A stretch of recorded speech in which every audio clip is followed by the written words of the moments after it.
Contemporary Context, Exercise 4.5, Resourcing Materials and Preliminary Samples. Now, working towards the end, or not the end of this assignment, I'd been processing various techniques and having the idea of making my own fabrics with textures and mark making. And what I was noticing over a period of time, there were fragments left over and various colour palettes starting to emerge. And I'd used tea and coffee as a dyeing process and bleach.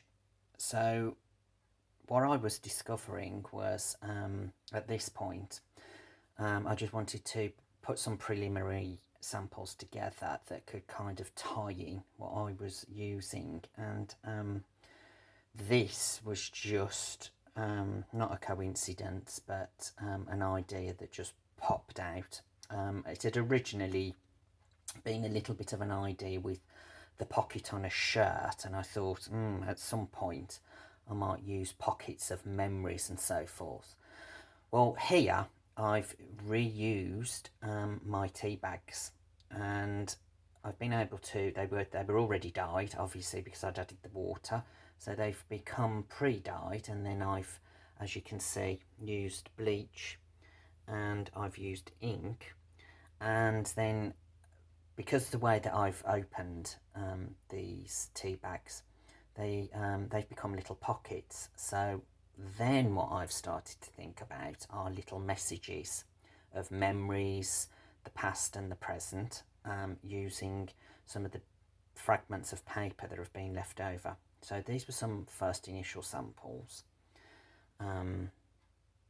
They kind of happened quite naturally, really. And then here I've just played around with some various wording, some handwritten stuff, some rubbings from the grave sites that I'd researched in my local history.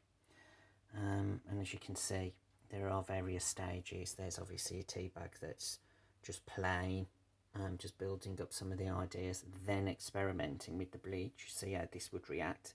This kind of resonated the fungus that you do get by weather and so forth on gravestones.